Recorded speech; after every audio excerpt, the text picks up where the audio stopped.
Yo, you know the vibes. Uncle Ralph, Ralph McDaniels, Video Music Box, Lord Nez in the building. Yeah, Queens get the money, baby.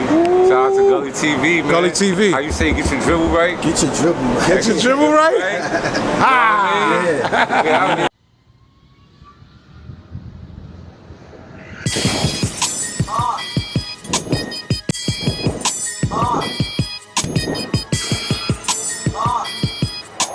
Tune in to me watching Gully TV. I have a special guest in the building. This interview means a lot to me and my platform. I've always spoken of being raised in the Nation of Islam, and I like to think that this brother is a part of the new nation who has made extreme impact in this hip-hop game, man. Y'all really putting out dope music. I wouldn't be able to if you didn't tell me what you stand on. Right.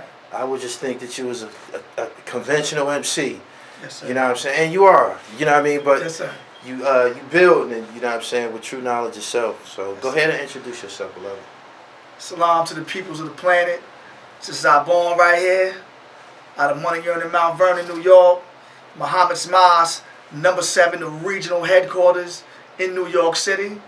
I'd just like to extend the greetings and salute my brother Gully for having me on this interview. It's just a beautiful thing. I'm a huge fan of your works, beloved, and I'm honored to be sitting in your presence. Appreciate that. Very first question I want to ask you, Yes, sir. is where were you at when Heavy D came out with that song and that video, Money Earning Mount Vernon? When he came out with Money Earning Mount Vernon, I was in the youth shelter. No, you in the youth shelter? I was in the youth shelter. Okay. Yeah.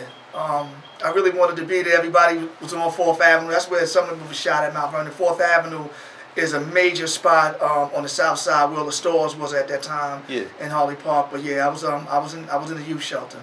Got jammed up in a little situation. I missed that. All right. Give me my viewers, a lot of whom are probably younger than us. Give them the history of hip hop in Mount Vernon, according to you. Hip hop in Mount Vernon. We had some incredible MCs from the B-boy era. We had crews like the Tango Boys, Eddie Robb, and the Mob. And when I moved up to the south side of Mount Vernon, the hip hop on the south side was just so incredible. Those were the times, the block parties, and I was a young brother at that time, but I was just inspired to see the DJ and the MC work in unison and just do something incredible, and just to see the people galvanize together in the park, in the urban park, and just come together. Hip hop was so incredible, especially when Hev came out. You know, Hev did something for the town. Heavy D put Mount Vernon on the map. Definitely. For a lot of people that didn't know, they thought Mount Vernon was upstate, and Mount Vernon is right next to the Bronx, right next to Yonkers, right next to New Rochelle. We're basically like the North Bronx, but we're in Westchester County. So when Hev did that, Hev made us feel like everybody that was a hip-hop artist could get on. If Hev got on, we could do it, but Hev was blessed. And may Allah be pleased with him. He did something incredible for the town. And I don't think it'd be reduplicated for what he did. He represented the art form of Mount Vernon. He represented the culture. Mount Vernon is only 4.4 square miles, but Hev made it seem like we was a city in New York, a borough in New York. So big ups to Hev and the Myers family, D.O. and the rest of the family. All right. How long have you actually been an MC yourself? I've been an MC, I'm going to say, since the age of 14. Okay. So I would say about 30 years. So you went through a couple of transitions as an MC. Yes, I did. What was your first rap name? XL. XL. That was my first, and I got that because, like, you know, LL Cool J was Yes, that was my inspiration. When I saw L in Crush Groove, when he said box, right, I said, nah, this is it right here. And I guess on one of his songs he said something to beat XLs, and I took that name right there. Right. And that was XL. We did from XL, we transitioned into Aborn. Okay. All right. One of the things that I brought you here to talk about, I wanted to touch on this topic. I heard an interview on St. Lazar's channel, and it piqued my interest. He was speaking about a rap group called 7 Up. And the way that they was described, man, he was like, man, these dudes are so nice, and you know, it was a collective of them. And I did time in the institutions, Right. and I happen to know some of the dopest MCs be in them institutions. A lot of them be stuck. Right. They gonna die there. You know what I'm That's saying? a fact. That's an actual fact. Tell my viewers about the group 7 Up. So 7 Up was formed in Caxsackie Correctional Facility in '92. So I'm gonna bring it up to speed. So I was in Marcy, and I had a battle, Marcy Correctional Facility. I had a battle with 2 MCs, and they kind of like jumped me in a mess hall, like lyrically. So there was this brother that tapped my shoulder. He said, "Yo, shorty, I got them," and that was Black Rob. And Black Rob came to my aid, and he destroyed both of them. At that time, the prison system was overpopulated. I was already in the dorm. Everybody that was just coming in was going to the gym. So I would say a couple of months later, Black Rob came to my dorm. And I happened to see Black Rob, and we met. He said, "Yo, at that time, Black Rob's name was R.B. Encore. Because his government name was Robert Ross. Right. Me and R.B. pleased with him. And he was like, yo, he said, yo, shorty, yo, you got a good style, yo, you should keep writing. And I'm like, yo, listen, man, I'm trying to do this time and come home, and I ain't thinking about rhyme. But he said, nah, yo, you should think about it. With that being said, Black Rob was my mentor. And I have to humbly say that if it was not for Black Rob, I would not be rhyming. Black Rob would get me out my cube. We would go inside the phone booth. Anybody that was in the mediums, you know, the phone booth was like your studio. Right. And Black Rob really made me hone in and nurture my craft. And Black Rob is the one that really got me up and running. So after that, you know, something happened in the prison system. I got moved to Caxsackie, and I'm in reception, and I'm looking out into the yard. You know, I can see the guards here building. I can see the Rastafarians. I can see the Sunnis. I can see the Latin Kings. But it was this one circle in particular where I see the heads bobbing. And I said, that's where the rappers is. So I said, as soon as I get off of Keep Lock and I get in population, I'm going out there. And I was telling everybody, I want to battle the best in here. So I got out there, and I got inside the cypher, and I destroyed them. And after that, you know, one of the bros sincere was like, yo, you should think about forming a crew with just the guards in here. And I was new in the jail, so I said, point the guards out. So I vetted all of the brothers, and it was 7 5%ers. It was myself, I took the name Thunder God on. And when I say Thunder God, I'm not talking about the Caucasian from the Marvel. I read a book of an African deity whose name was Shango. And he walked with the axe. He was the first Thunder God. So I said that represented me in my style. Because I felt when I spoke with lightning, and I had a boisterous thunder to my vocals. Then there was my brother Black Knowledge from Sumter, who was the rain god. Then there was the god Lord Duquan, the galactic gamified sword swinger. Then it was my brother Mecca, the metabolic mass murderer. Then it was my brother, the hurricane god Wise, who was actually my partner, the street deacon. Then we had Shamel, the roughneck sincere. We had Van Quan, who was the earthquake god. Hakim, the syllable tactician. Van Quan, he was a verbal X. And we formed 7 Up, and that 7 Up, not 7 Up like the soda, but 7 NUP would represent God's nation universal power. And we had a thing whereas you couldn't be with us if you wasn't enrolled in getting your GED or getting any college credits. So a lot of the young guards wanted to get with us. I'm like, yo, bro, you in program, you got a GED? So get your GED and then you could come with us. But we wouldn't let nobody inside of the crew. You had to be God. Right. I had bros that was Ansars. I loved them. I'm like, nah, this is the gods right here. And we really set the tone. And we were like the Wu-Tang before there was I can't say before Wu-Tang, but we embodied that same spirit of just having the gods there. And that's why I was such a huge fan of the Wu-Tang Clan, because I saw 7 Up in them. Like when I said, man, those are the gods. But 7 Up, brother, we set the tone throughout the state of New York Correctional Facility. And everybody knew when you came to Caxsackie, you had to see our born. And I had some wars, bro. I had some wars. I had a heavy battle with my brother called Mega's cousin, Oogie. May Allah be pleased with Oogie. Me and Oogie went to war. And me and Oogie was supposed to battle again, and unfortunately we didn't get that because I got transferred to another facility. But also, Saigon was the last of 7 Up. When I left Caxsackie, I went to another correctional facility. I told the guard Wise, my brother, I said, listen, that's it, don't let nobody in. But Wise saw fit and saw something inside God whose righteous name was B-Lord. Right. And Saigon he was the baby of the crew, and that was that. But 7 Up, man, you know, we set a tone and a legacy that could never be matched again in the correction facility. Okay. What you just told me, I gather, before you came to the Nation of Islam, you was a part of the 5% Nation of Gods and Earth. Yes, I was. What attracted you to the mathematics? Well, in elementary school, my right-hand bro, I happened to go in their room one day, and I seen him, you know, he was on his bed, and he was studying something. I said, yo, what's that? And at this time, I was in elementary school. I probably was in the 5th or the 6th grade. And he was like, yo, these are mathematics. I said, what's that? I looked at it. You know, I saw something, but I didn't know what it was. So the next year, one of my classmates was fighting, and he was fighting one of the young guards. So Mount Vernon was kind of, we had the south side, we had the heights. So this particular side was 590. And, you know, when the fight went down, the father came over. He was a little aggressive. You know, he took his son's side. Right. So he pushed the young guard, Hakim. He pushed him. He said, yo, I'm going to get the guards.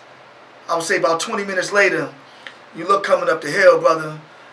Man, all you saw was about 10, 12, 5%ers walking up. And that's the first time I saw Universal Beatdown, beloved. They unleashed every comet, star, everything on them, brother. They stomped them out. And I said, damn, I said, the gods? Right. So then from there, I moved to the south side. And I met with a couple of brothers up there. And I just happened to go to Fordham Road with one of these brothers named Masterful. And the guards was building. I think he asked him something in the 1 to 14. And he said, I'm not on that lesson yet. And I'm like, yo, what is that? I said, yo, I want to be a god. He said, I can't teach you. I didn't knowledge 120 yet. You got to see my brother, our God. I said, all right. So I got back. I saw my bro at the time. His name was Jeff. I said, you know who our God is? He said, yeah. He pointed me out to him, and they was playing a full court. And when the game stopped, I said, you our God? He said, yeah. I said, yo, listen, I want to be a god. Right. I didn't ask what his name was. I knew he was. I said, I want to be a god. Yeah. So at that time, you know, Mount Vernon was heavy. The drugs was heavy. Crack was out at this time. And I waited. Our God drove through. And I seen him at the light. I'm like, yo, God, you know, where's my mathematics at? He spun off for me. Now I'm aggravated right now. I said, because I want this for real. Saw him again. Ran up on the hood of his car, hit his hood. I said, what's up with these math? He said, get in. Brought me upstairs. And that was my introduction. That was my educator, our God. He gave me my supreme mathematics. And like I tell everybody, you know, I knew some gods, man. That mathematics was, you know, knowledge is the foundation of black man. It's to know, look, learn, listen, observe, dissect, and respect. When I got my mathematics, it was like knowledge is the first stage of a gas before anything can solidify. So my math was intense. My math looked like lessons from 120. So I just loved the culture. I loved the science. I was just a student of science. Right. And, you know, back then it was like, you know, you want these lessons? I need you to stand next to me and hold this 100 pack. I was 14 years old. Yeah, but I mean, that's how it was. Everybody that was getting money was God body. Yeah, I understand. Everybody. Right. So I'm like, you know what? I get it, but I want my lessons. And I guess once he saw that that's all I wanted to do was study, and my enlightener was one of the wisest gods that ever came through Mount Vernon. His name was our God. May Allah be pleased with him. He taught me and raised me up, and I just became a student to study. And I was the brother that was 14, and my wife will bear witness to this, going on 125th Street, getting my universal crowns, going to the Harriet Tubman School, to the Parliament, and then when I knowledge 120, I got my universal flag. I had to bill for it, and that was one of the happiest days. So I was that young brother walking through. Anybody you speak to Mount Vernon, you mention our born, they're going to say the God. Right. Because that's how serious I took this. I walked around with my book of life in my hand. So I thank Allah for the Father and what he did to raise us up to a level of conscience and introduce us to the most honorable Elijah Muhammad and Master Father Muhammad through supreme wisdom, which we got, which was 120. Right. To the best of your ability, can you articulate the difference between the 5% Nation and the Nation of Islam? I like to believe there's no difference. Right. But I then came into confrontations with people, and I had to say, "Ho, right. I'm a Nation of Islam, baby." Right. Your trans suit, baby. Yeah, exactly. Bean suit, baby. Right. Clean and fresh. Power product, baby. Yes, sir. The first Yes, sir. line of cosmetics, or first. Come on. Yeah, I was selling the clean and fresh product. Yes, sir. So, your transition went from the 5% Nation of Gods and Earths to the Nation of Islam. Right. I did the opposite. I left the Nation of Islam and felt at home in the 5% Nation. Right. But to the best of your ability, for anybody that's tuning in, could you describe any differences? Because I've encountered people who tried to create a separation, like, Right. well, It's there. y'all do this and y'all do that, and I go left field. You didn't see me online. Right. I can go left field. Easy. So, yeah. Too easy. Yeah. Can you explain to my viewers Right. any differences? So let's deal with the history of the 5% Nation of Gods and Earths. If you're familiar with 120 degrees, the 16th lesson in the 140, so it's the 5%, and it spoke on the poor righteous teachers, right?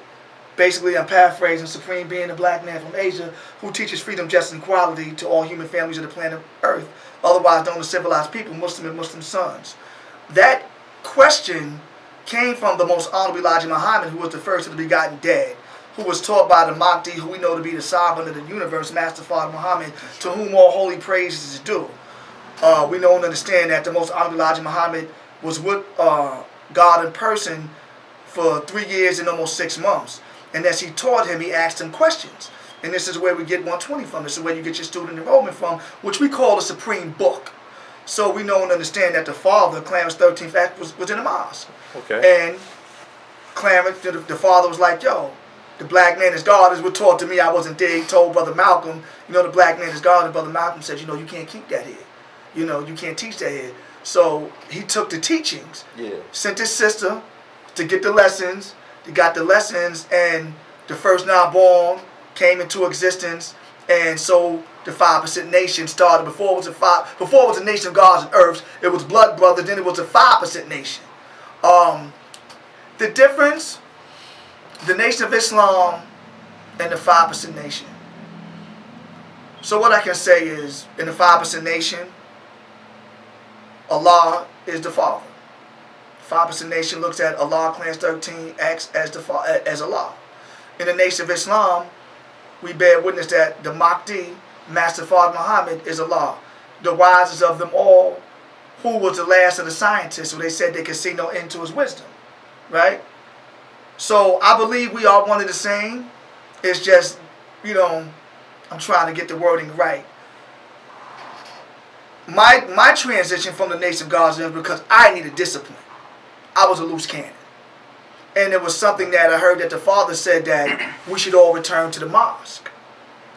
So that's what I wanted to do. I wanted to know who the most honorable Elijah Muhammad was. I wanted to know who Master So the father said that? Yes. I can't tell you where it came from. People need to know that. Yeah. So maybe it could have, and like, don't quote me on this, it could have came from one of the first 9 borns, but this is floating around. That the father, it's like there's hadith in Islam. Yeah. It's like it's hadith in the 5% Nation of gods and earth that come from the first 9 born who walk with the Father. Allah just. And wisdom was transferred down from God to God. But I did hear that at one time that the Father said that we should go back to the mosque. Some did, some didn't, some may not agree with what I'm saying. But do your research on that. So for our born, my personal preference was I wanted to go to the Nation of Islam. Now to go a little deeper, my uncle, Louis Muhammad, Louis X at the time, whose name is Alameen now, he was a lieutenant for Malcolm X. So when my father saw me studying and always talking about the most honorable Elijah Muhammad, he said, you need to go see your uncle. Your uncle know a thing or two. I went to go see my uncle, and I did not realize how rich the history was with my Uncle Louis. My Uncle Louis and the Honorable Minister Louis Farrakhan were friends.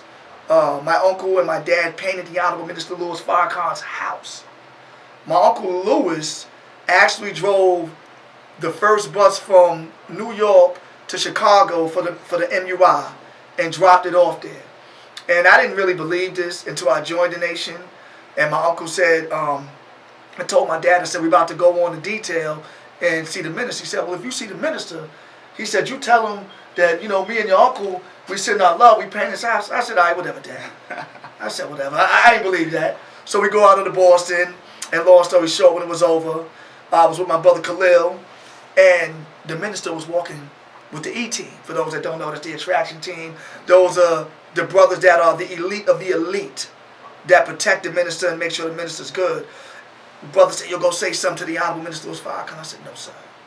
So it opened up, and it was just me and the minister. And I walked up and I was just like, if you saw the Malcolm X movie, you saw when Malcolm got out and he met the most honorable Elijah Muhammad? That's how I was with the minister. And the minister took my hand and I said, dear minister, I said, my father, Fred Taylor, and my uncle Lewis from New Rochelle send their love. And Joshua, the minister's son, may Allah be pleased with him. He went to break it up. He said, no, son, I got this. And the minister hugged me so tight and said, tell your father and your uncle I send my love. Such a powerful moment in my life to find out the connection with my uncle and the Honorable Minister Louis Farrakhan and the Nation of Islam.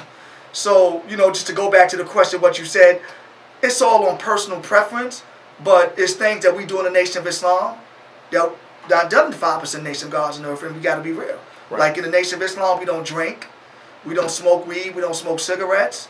Our discipline factor is, the FOI was paramilitary, spiritual based. So we have a certain restrictive law that we abide by that the 5% Nation of Gods and Earths don't. The Nation of Gods and Earth, they have their own rules and regulations of what they do. So to me, are we all one and the same? Yes, because we come from the same teacher, the most honorable Elijah Muhammad, right? There wouldn't be a Nation of Gods and Earth That's what I try if to there was not people. For the most honorable Elijah Muhammad. Realize this, right? When Master Father Muhammad asked him, who were the 5%? That wisdom that came from the most honorable Elijah Muhammad that was given to him by God in person, he answered that question on who the 5% is. Brother Clarence, the father, saw fit to take these teachings and start something that was great. So I'm going to keep it 100. At a time when the nation fell, the 5% Nation of Gods and Earths kept Islam alive. And I salute the nation of Gods and Earths. The gods was on, brother, everywhere you went, there was a cipher. In every borough, there was a cipher across the world. And that was all due to what the Father did. So we cannot deny the Father's greatness in what he did. If I never studied under the Father, I wouldn't know who the most honorable Elijah Muhammad was. So I salute the Father in everything that he did. Right. I love the Father for what he did. Absolutely. But I don't, like I said, it's a personal preference. It's just things that we do in the Nation of Islam that the 5% Nation doesn't do. Some things the 5% Nation don't bear witness to what we bear witness to. Right. But it all comes from the same tree, brother. Right. And that's the most honorable Elijah Muhammad, who was the first of the begotten dead, the first FOI. I had to remind a brother that a nigga thought he was going to confront me about my chain, man. Universal flag. Yeah, I went left field. Niggas, you crazy. Right. So, yeah, I appreciate that clarity on that. Yes, I'm pretty sir. sure Yes, a lot of people will get a lot out of Yes, that. sir. Let's go into this fitness thing for a minute. Right. When I first met you at Ghostface Killer's birthday party, I didn't know whether you was security or what. Like, straight up, you know what I'm saying? Yes, Like, sir. you wasn't drinking, you wasn't smoking. Right. The fruit got a way of standing out, glowing. You know Yes, what I'm sir. saying? Praise You was be on to it, Allah. man. You had your shoulders all big. So tell me, give me some history on your thing with fitness and this thug workout that was made popular by the Rough Riders brand. Right. So when I was incarcerated, I saw a brother from Queens, Green-Eyed Un. I saw him do some pull-ups that I haven't seen done before. It wasn't your old traditional pull-ups. It wasn't the wide body, straight like this. And he did this, but he took it to another level. So he put me on and taught me how to, shall I say, defy gravity or the laws of physics to move in a certain way on the bar. I took what he taught me and I developed my own skill set. I became a monster on the pull-up bar. So when I came home, Mount Vernon is a workout city. It's a workout town. Everybody in Mount Vernon wanted to work out. Me and my brother 2-5, Deuce Nickel, may Allah be pleased with 2-5. We used to work out in this park called the Cool Out Park that was in front of the projects. And a lot of the brothers used to come in there, and 5 would always tell me, yo, yo, do this, go to the waist, or do this or do that. And on this one particular day, as I tell the story all the time, we was in 4th Street Park. That 4th Street Park is the iconic park. And Heavy D used to do some incredible rucker-type basketball games in this park, brought a lot of celebrities to this park. So this particular day, if you know how a gated fence is, you know when you were little, you climbed the gated fence, Gully, and at the top you just had the bar that supported the gate. So when we was in the park, man, and 2-5 said, yo, he said, I'm born, yo, go up there and do that. And I'm like, nah, I really don't want to do that. So I went up, and I went side to side on him. Boom. Hit him with it, right? Boom. This move I called it the collect call. Some may call it the typewriter, but it was a collect call. I know it as the typewriter. Right, I called it the collect call. Okay. So when I did that, one of the brothers, I want to give him his due. His name is Dirty Doug Knox. He was like, yo, Rough Riders is shooting a DVD. He said, you want to get on it? I said, absolutely. So I got on this DVD, and at this time, if you saw me on there, I had on real state greens. Those were not Dickies from Odell's. Those were certified core craft state green from a prison system that I got from one of my brothers who was on work release. And I actually put those greens on because 2-5 was like, you know, we don't got to glorify prison to work out. And, you know, I kind of took that to offense because me and 5 was in youth shelter together. Right. So this workout thing to me started in there. Okay. So I put the greens on, and as you see, if you go to Thug Workout, you saw me do what I'm going to call self-autodidact, self-taught moves, where I went side to side, and I incorporated leg movement, as they call it, the running man. Yeah. So if you see this, and I said this in Thug Workout, if you see the following moves done anywhere in the wilderness of North America, it is forgery. I am the author and the inventor. Right. So I'm going to leave that there, beloved. So when you see these moves with brothers going side to side, and you see leg movement, running on the bar, reversing, going backwards, yes.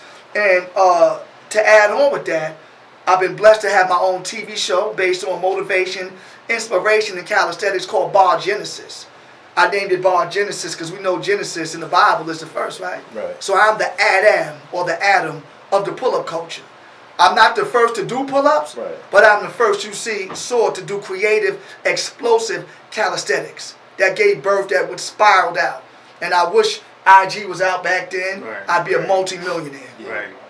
Give me some names of some of the most gifted pull-up, the guys that you've been on the bar with. I know of Giant. I probably could think of some others that was on some of the content I seen with the Rough Riders, but go ahead, name drop, please. The powerful ones, Hannibal, Zeph, Doc from Team Wingate,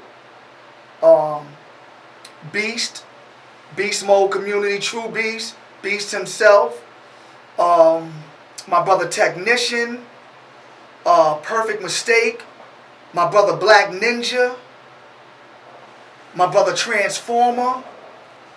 These are powerful pull-up icons. My Latino brothers from Bar Stars, they get busy. My brother Q France. My brother, I want to mess his name up. I'm drawing a blank right now, but he's on my heart. My brother Rip Right. Rip Right is a problem. In the Rip community, a problem. These are some very powerful brothers. I know some real, you know, like I said, me and Giant worked out together. Okay. I did a lot of work with the bartenders. I got to keep it 100, like, because I left the pull-up world for a minute. Right. Life got real. Right. I did what I did. I gave birth to something. And a funny story, me and Giant had a problem. Giant actually went on Sub-Zero because of what I said on the Thug Workout. I told anybody, I said, I'll battle anybody. You know, I used some derogatory foul language that I can't say right now, but I basically said I'll battle anybody, whoever want to come get it. Giant went on the Sub-Zero video and said, to that brother I born, when he said that, the whole Mount Vernon was like, yo, bro, what we doing? We going to Harlem? Yeah. I'm like, nah. So I wound up getting Giant's phone number, and I called him, and it went like this. He said, who's this? I said, yo, this is our born. Before he get anything out, I went in. I said, yo, let's battle. Let's do this for 10,000. Now, I got to admit, when I saw Giant was doing something, I said, yo, this brother's a problem. But I said, give me 3 months, and I'll get right back into it. So, you know, me and Giant, then Giant got back on Sub-Zero again. And said to that brother I born, I don't like your character. I never want to battle you. Long story short, you know, me and Giant linked up. And Giant was responsible for introducing me reintroducing me back to the pull-up culture. Okay. Because I was lost. I didn't know who was who, but Giant introduced me to a lot of the pull-up culture and the pull-up community. That got me back reacclimated with that world. That's what's up. I appreciate the information. My platform, of course, is Hip Hop, Sports, and Fashion. What up, man? Yo, what up? It's Killer Priest, man. Almighty Wu-Tang, right? Gully TV, what's good? Yo, this week's The Lost Cause, live and direct from LA, out on the west side. Shout out to Gully TV, man. Project Blue, the whole crew, man. Love, yo. For all your advertising, networking, and promo, make sure you reach out. GullyTVBoss@gmail.com. GullyTVBoss@gmail.com for all your marketing and promo. Peace.